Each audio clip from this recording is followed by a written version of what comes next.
Okay, nandito na tayo. Try natin yung 360 camera.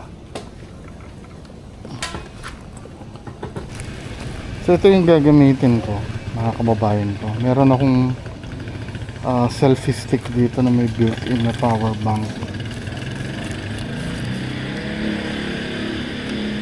So may tripod. Ang gamit ko Insta360 X3. May mas latest na model dito pero ito yung nakuha ko. Maganda dito sa selfie stick na to, may built-in power bank kaya kahit hindi ko na charge yung pwede siyang gamitin habang nagcha-charge.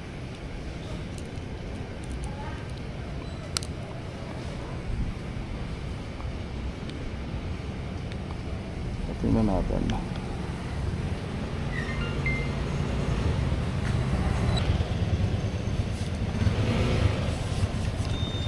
So let's begin parang drone shot. So let's begin.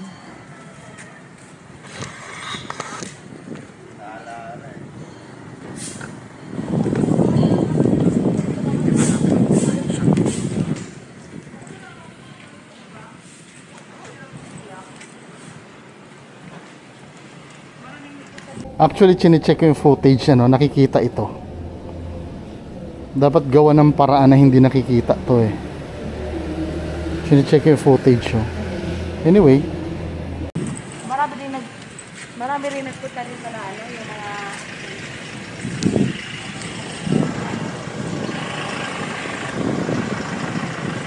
Actually, nag-shoot na ako kanina. Nagkamali lang ako ng settings. Kaya obvious yung stitching. Ulit tayo ulit.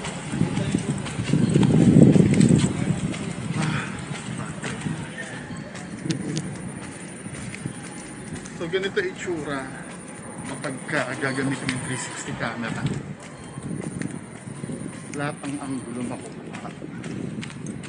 Harap, likod, left, right.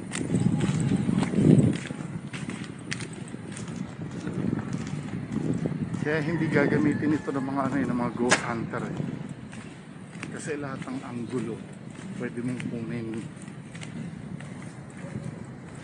Katulad niyan kung titingnan mo, pwede kayong tumingin left and right. Ngayon ang oras ay mag-aalas 4 na. Ay no, alas 5 na. So ito yung itsura niyan.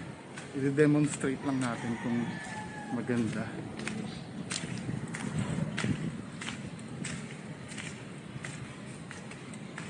Titingnan natin yung malaking statue ni Jesus Christ.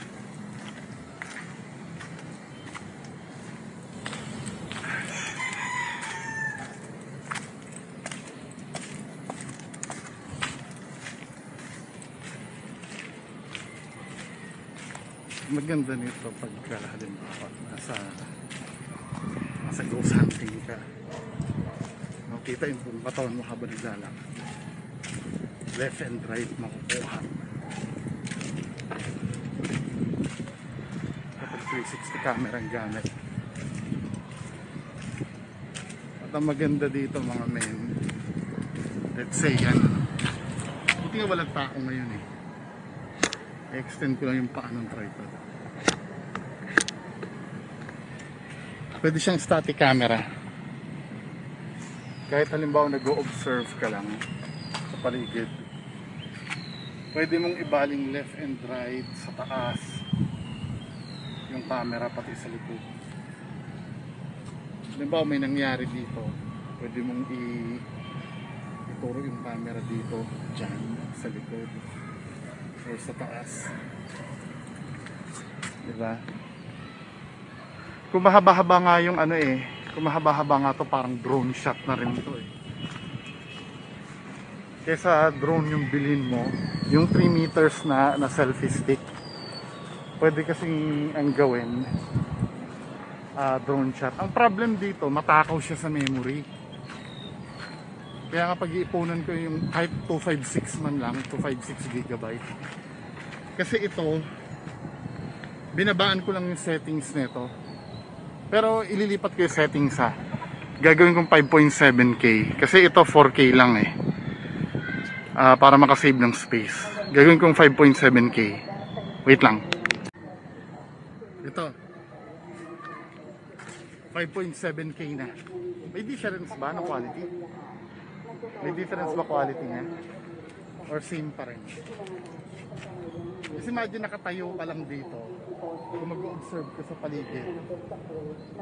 Palibot yan, pwede mong tingnan.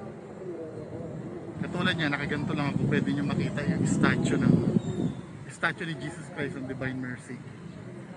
Diba? Sa paligid-ligid.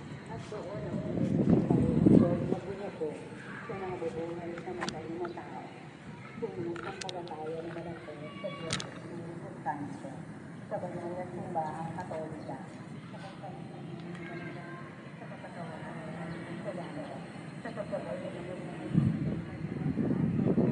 Ganda nito, no? Pag nag-i-explore ka. Ang namin sumasalamat siya at sa balilang ngalan niya. Mapastaan ng mga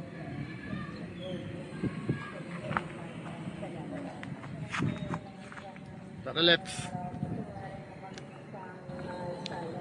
Pag naka-maximum quality lang talaga kasi magasto sa memory.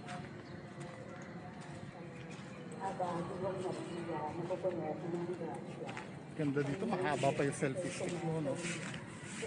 Para habang naglalakad, ano, kitang-kita mo yung sarili mo. Ang importante kasi pag nakikita mo yung sarili mo, halimbawa nag-i-explore ka, may kumalabog, makikita mo kung natabig mo lang ba yun.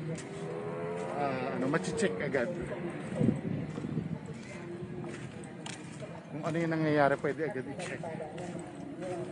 May kumalus ko sa likod, makikita natin. Pwede pang hindi mo sa likod naman naglalakad tayo.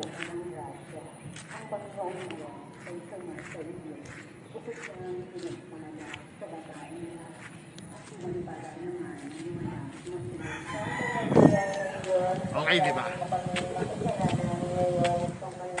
Actually, pangalawang take ko na to kasi yung settings ko hindi maayos kanina.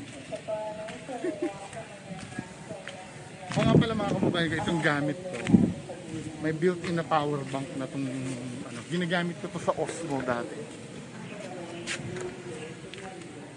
May kasama ng power bank tong selfie stick, kaya no worries pagka,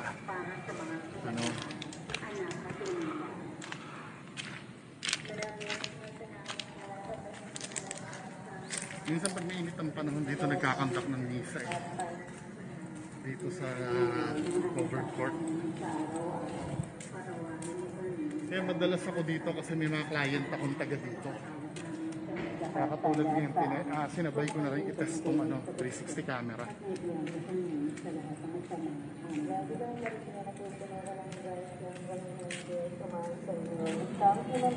Sa babae na pinagkala naman na Santa Maria, ito talaga ang kanyang magpagdaan.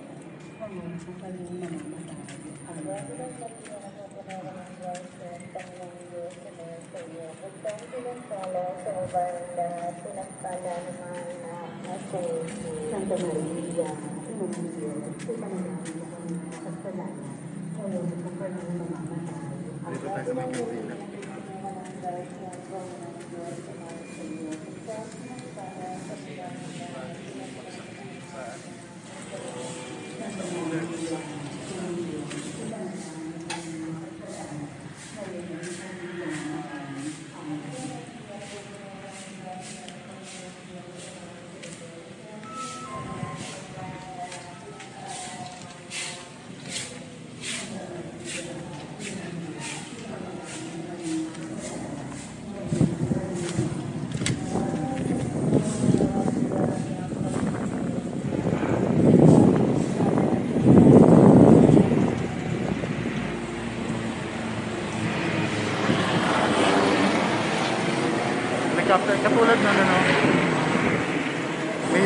inaasahan na may lumipad sa taas, in an instant, pwede kong itutok agad doon yung camera.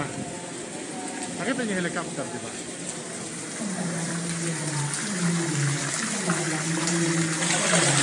Yung sinasabi yung wishing well eh. Marami nag-ano ng points dito kahit hindi naman sinasabi yung wishing well ito. Tara, let's go na. Gagabi na.